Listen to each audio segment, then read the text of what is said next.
당선인으로 결정된 직후 미국인을 달래고 미국인에 대한 정책 구상을 쏟아냈던 바이든 당선인이 해외로 눈을 돌리고 있습니다. 이곳저곳 국가 정상들과 전화 통화를 했고 여기엔 우리나라도 포함돼 있었습니다. 바이든식 외교가 어떻게 펼쳐질 것이냐, 이 문제는 우리나라에도 상당히 중요한 문제입니다. 당장 수조 원에 달하는 한미 방위비 분담금 협상의 올해분이 아직 끝나지 않았고요. 북한을 어떻게 해야 하느냐도 과제입니다. 오늘 이슈 분석에서는 그간 많이 다뤄왔던 바이든의 경제-사회 정책보다는 외교 정책에 초점을 맞춰서 자세히 뜯어보겠습니다. 봉영식 연세대 통일연구원 전문연구위원 나왔습니다. 박사님 안녕하십니까? 안녕하십니까? 네, 일단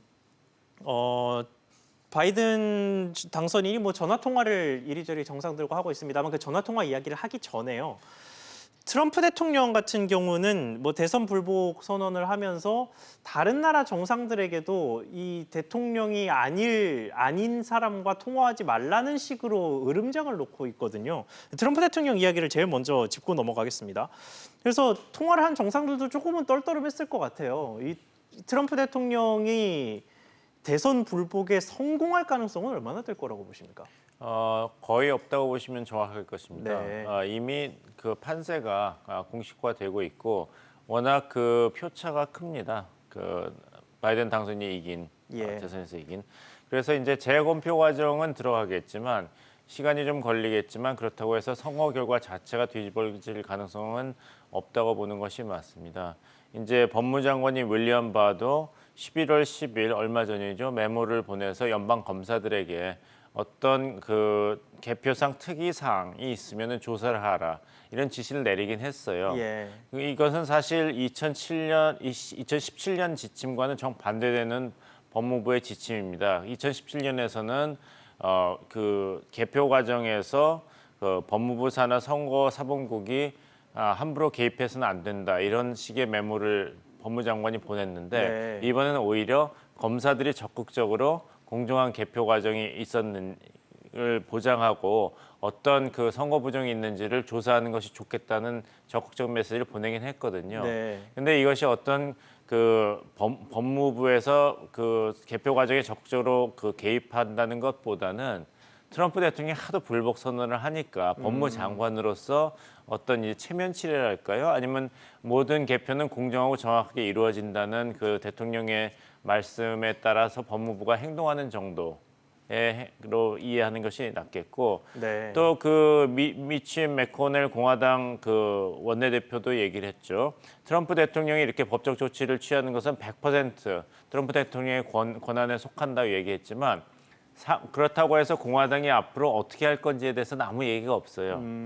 그냥 모든 그 투표는 공정하게 그리고 정확하게 개표돼야 된다는 아주 원칙적인 발언에 공화당이 동조한다는 입장을 표명한 것이지. 원칙적 발언에 원칙적 찬성을 한 셈이네요. 그렇죠. 그러니까 아주 정확하게 애매하게 발언을 해서 트럼프 대통령을 너무 화나게 하지도 않고 트럼프 대통령과 너무 동일시되지도 않고 공화당의 이익을 철저하게 보호하려는 그런 원칙주의적인 입장을 견지하고 있기 때문에 네. 결국에는 트럼프 대통령이 여러 가지 얘기를 하겠지만 재검표 과정은 일어날 것입니다. 조지아주 같은 경우는 500만 표를 다 완전히 수작업으로 다시 한다고 했죠. 네. 근데 그건 트럼프 대통령이 뭘 항의해서 한 것이 아닌가.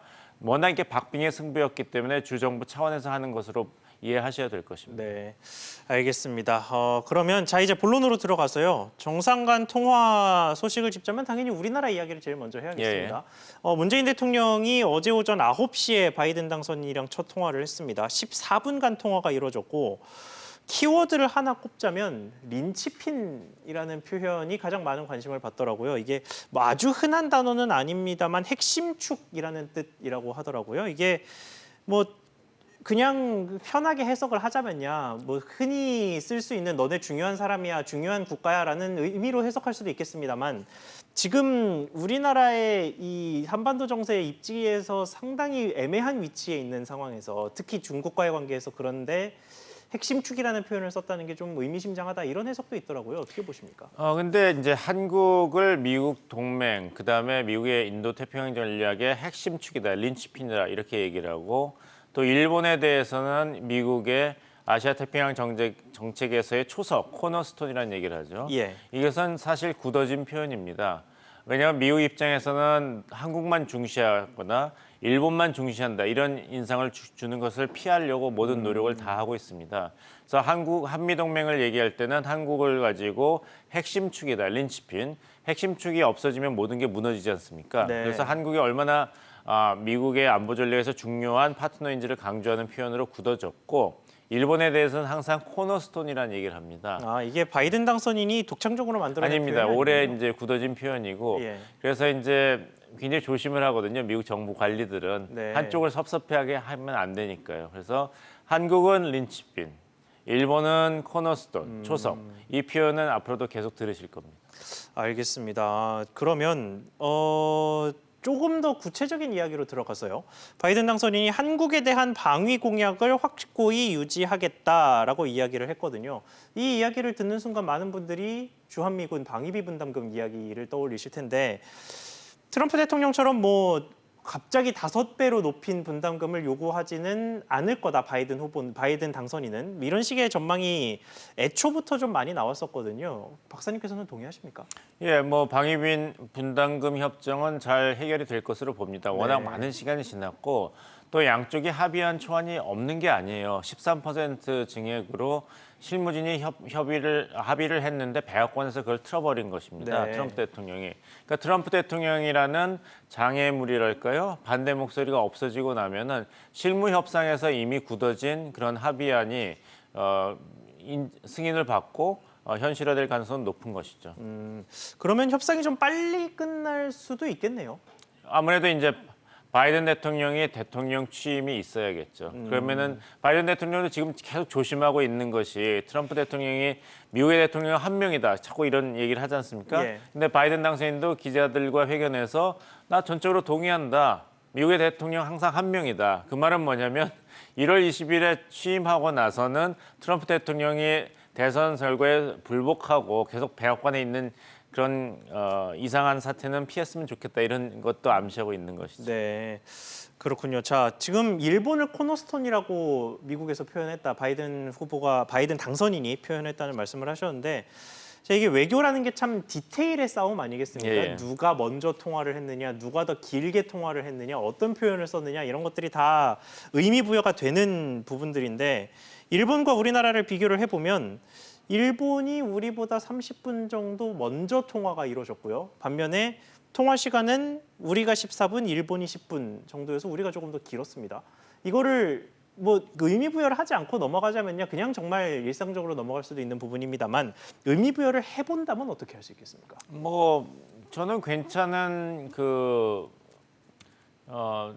구조였다고 봅니다. 말씀하신 대로 뭐 일본 측에서 30분 먼저 통화를 했지만 예. 우리가 14분 먼저 더 길게 통화를 했으니까요. 그건 주거니 받거니라든지 뭐 얼마나 충실히 대화를 했느냐 당선인과 그런 면에서 본다면 그렇게 우리가 우려해야 될 뭐 외교 참사까지는 전혀 가지 않는다고 생각합니다. 예. 뭐 여러 가지를 볼 수는 있겠습니다만 예를 들면 우리가 2002년에 일본하고 공동으로 월드컵 개최를 했지 않습니까? 예. 근데 여러 가지 얘기를 했지만 우리가 개막전을 하기로 했고 한국에서 결승전은 일본에서 하기로 했고 그렇죠. 또 뭐 불만 있는 사람도 있지만 어떻게 본다면은 또 서로 주거니 받거니가 잘 이루어진 그런 사례가 아닌가. 이번도 그렇게 생각할 수 있다고 봅니다. 알겠습니다. 자, 그리고 바이든 당선인에게 대부분의 나라가 축하 메시지를 전달했고 통화도 뭐 제가 앞서 떨떠름한 마음이 있었겠다라고 얘기는 했습니다. 어쨌든 원활하게 이루어졌습니다. 그런데 침묵을 계속해서 지키고 있는 나라가 몇 군데 있습니다. 중국, 러시아, 북한 이렇게 세 나라인데요. 북한이야 원래 워낙 폐쇄적이니까 그렇다고 치더라도 중국과 러시아의 침묵은 좀 시사하는 바가 있을 것 같습니다.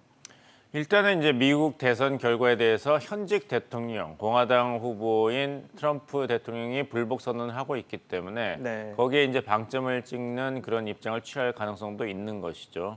그래서 이제 정말 조 바이든 당선인이 대통령 취임하고 나서 그때 가서 정식으로 외교를 가동하면 되는 것이기 때문에 아직은 그렇게 일찍 나설 필요가 없다 이런 전략적 판단을 한 것으로 보입니다. 네.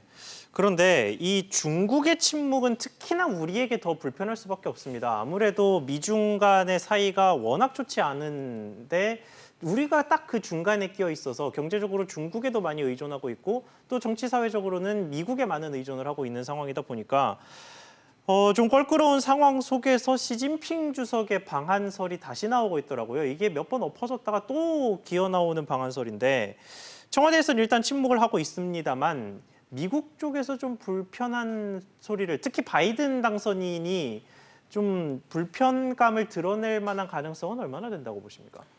이제 한국 문재인 대통령과 통화에서도 그랬고 일본의 스가 총리와의 대화에서도 그렇고 이제 호주 총리와의 대화에서도 바이든 당선인이 똑같은 이야기를 강조했습니다. 뭐냐면은 지금 현재 이런 양자 간의 협력 구도를 바탕으로 해서 공동의 도전에 같이 맞서자.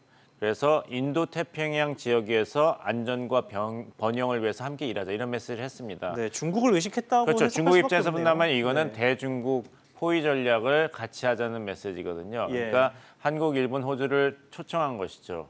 이 메시지는 사실 트럼프 행정부의 메시지와 다를 바가 없습니다.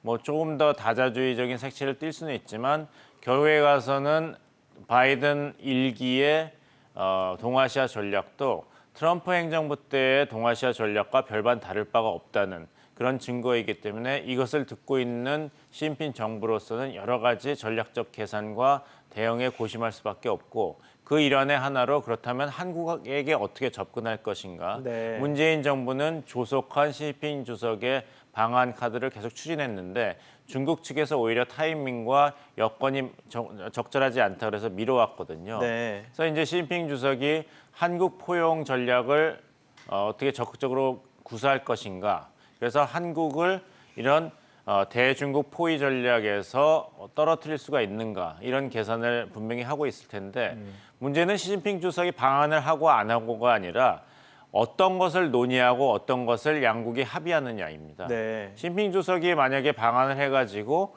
미국 측에서도 바라는 한반도와 아시아 태평양 지역에서의 안보와 협력의 증진 그런 것이 이루어진다면 미국 측으로서 환영할 만한 시진핑 주석의 방안이겠죠. 네. 하지만 시진핑 주석이 방안을 한 다음에 여러 가지로 한국이 중국과 미국 사이에서 애매한 입장을 취한다든지 중국의 굴기가 미국이 바라는 이런 안보 전략의 아젠다에 어떤 걸림돌이 된다고 한다면은 그 결과를 놓고 나서는 미국이 불쾌감을 표현하기 때문에 시진핑 주석이 한국에 온다 안 온다보다 더 중요한 것은 무엇이 합의될 것인가 여기에 네. 미국이 주목하고 있을 것입니다.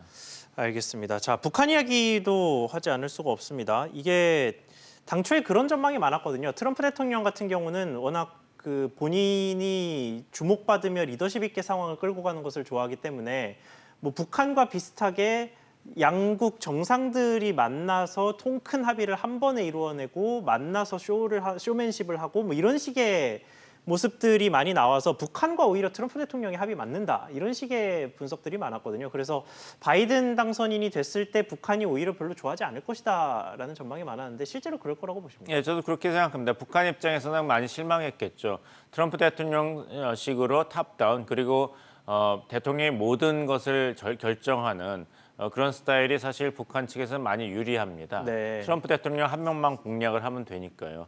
하지만 바이든 대통령은 정반대 스타일이거든요. 밑에서부터 실무 협상으로 올라오고 북한의 비핵화 문제는 철저한 검증이 전제되어야 된다. 이렇기 때문에 북한도 지금 많은 전략적인 고심을 하고 네. 그 입장이 아마 노동당 전원회의 2021년 1월에 예정돼 있는 노동당 전원회의에서 새로운 전략적 그런 목표 발표로 나올 것입니다. 그러면 앞으로 남북미 관계 또 비핵화 관련된 구도는 어떻게 흘러갈 거라고 보십니까? 그것은 아직 좀 기다려봐야 될 것 같습니다. 예. 왜냐하면은 북한이 어떻게 반응을 하는가가 또 굉장히 중요한 변수입니다.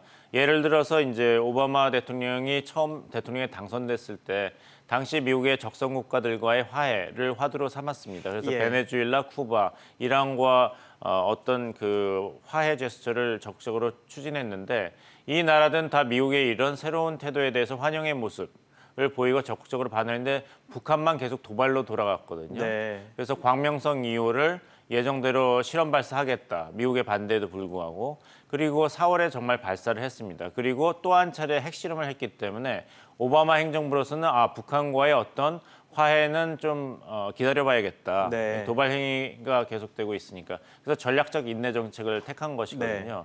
그러니까 내년 초에 북한이 어떤 입장을 취하는가, 도발 행위를 할 것인가 안 할 것인가에 따라서 바이든 행정부의 대북 정책도 그 윤곽이 결정될 것입니다. 알겠습니다. 결국은 내년 초까지는 남북미 관계는 변수를 좀 지켜봐야 될 거라는 말씀이셨고요. 오늘 말씀 여기까지 듣겠습니다. 지금까지 봉영식 연세대 통일연구원 전문연구위원과 함께했습니다. 박사님 오늘 말씀 감사합니다. 감사합니다.